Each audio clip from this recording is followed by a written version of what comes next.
I got a job after my IIT. So nothing could have stopped me at that time. I just wanted to do a PhD.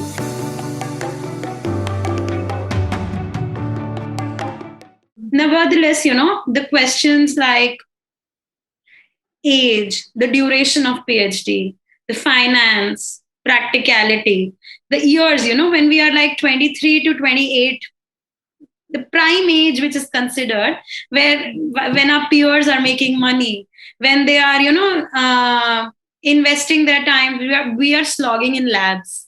So how did you overcome these questions? I think, yeah, so that's what I said, that these insecurities actually started coming when you start actually working in a lab and you start getting failed results and your PhD gets derailed. That's the time when you start questioning your life decisions. That should I have just taken the easy route or whatever. But I think, yes, of course, like age, money, like if you have to especially support your family and stuff like that, not everybody comes from the same economic background, right? And like when I started the PhD, like fellowship was very, like it was, I started with 18,000, like that's what the net fellowship was. But now it's pretty decent, I would say. So, like it's still not up to the mark that an IT person would get. But of course those fears are very real, because yeah, I could see students, who would maybe they would have just scored 60%, or like, because marks is a criteria how you judge in India, so I'm saying it, but regardless, so they would have become, say, assistant vice president of some company making bucks and stuff. So of course those insecurities come. But I think at the end of the day, for me, it was like, uh, when I like when a successful project would work, the happiness or the satisfaction that I would get out of it, I just couldn't compare that. And more or less, I think what worked for me, when I would hear my friends, like the work life balance that they would talk about, or the things like, it's like a 9 to 5 kind of job, and the pressure from bosses and having to report, those flexibilities that I got in my PhD, because I was the one designing my experiments. I was the one taking charge of what I am doing and what projects I want to work on. This is the experiment that will go in my paper, and this will not go. So that kind of freedom, it's like, I cannot, I think that overcomes the need for money, and the other things that you mentioned, I think. For you, Vibhuti, the duration or the money factor, it never I came. think I want to ask you. You are my senior, right? You can answer this first. So for me, right, the money actually, because we are not doing from India, so from Indian standard, we were making a very decent money. So the money factor doesn't play that much when you opt to do a PhD abroad. And the time factor, definitely it plays a role in your mind. But the fascination of studying something deep, right? It had, that internship, the exposure I got there, it had instilled in me. So at that time, anything, I got a job after my IIT. So nothing could have stopped me at that time. I just wanted to do a PhD. And I'll say, I'll add to that, that my interactions with him, right? He only suggested that I shouldn't be doing it in India. He pointed out the various pros to me of doing a PhD abroad. And at such a young age, I was so much influenced by him that the moment I came back from Bangalore, I was just preparing for GRE. I remember that, for 1 month, I didn't attend one class. And after 1 month, my GRE exam was scheduled. So at that point, there was nothing. Once you are caught by this something which really catches your attention and it enlightens a spark in you, nothing can stop you. So that professor actually did that for me. And that was the reason I did a PhD. Yeah.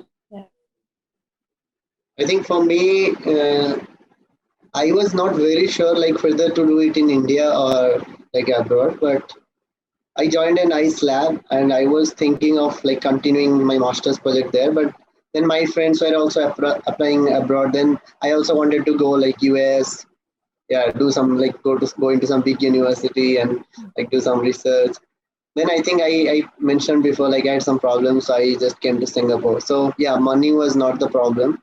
But actually, I just want to mention, like in India, like many people do PhD because they're very confused, like what they want to do after masters, right? So they just get into PhD and they get decent amount of money now. So, but the thing is, after joining, like after 1 or 2 years, the actual problem starts when you don't get results and you have pressure from your boss, and then you have like this conflicting thing, like why did I join here?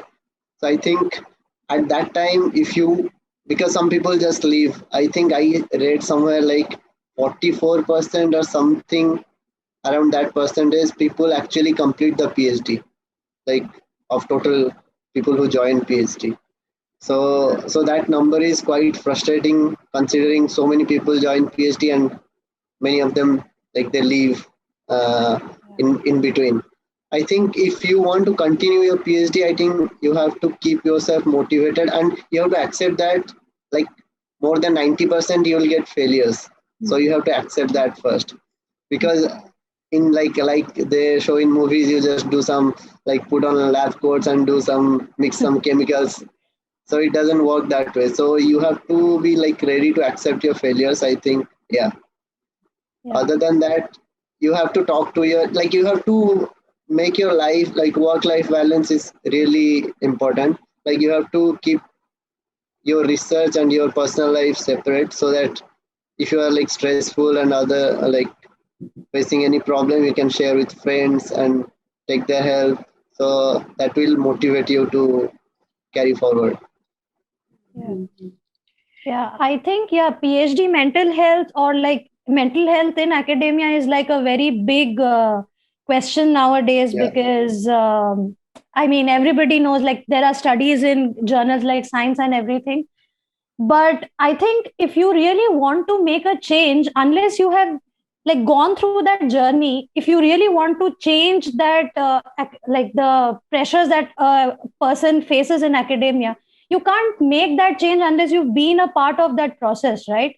So even to bring about that change, I think, you just do that extra bit of struggle, I would say. And I think then you can bring about that change, like a more healthy working environment and stuff like that. So unless you go through that process, how would you know about it? So yeah. I never really knew about all this stuff. This is so extensive and so informative. So, if you guys are just like me and want to know about a whole lot of stuff about various career options, about different fields, how to get into them, what to do, and everything about that particular field, then we are at your service. We'll keep bringing you all sorts of people from all around the world with their extensive knowledge, their experience, what they have been through to reach where they are today, and how they succeeded in their particular field, and everything about that thing.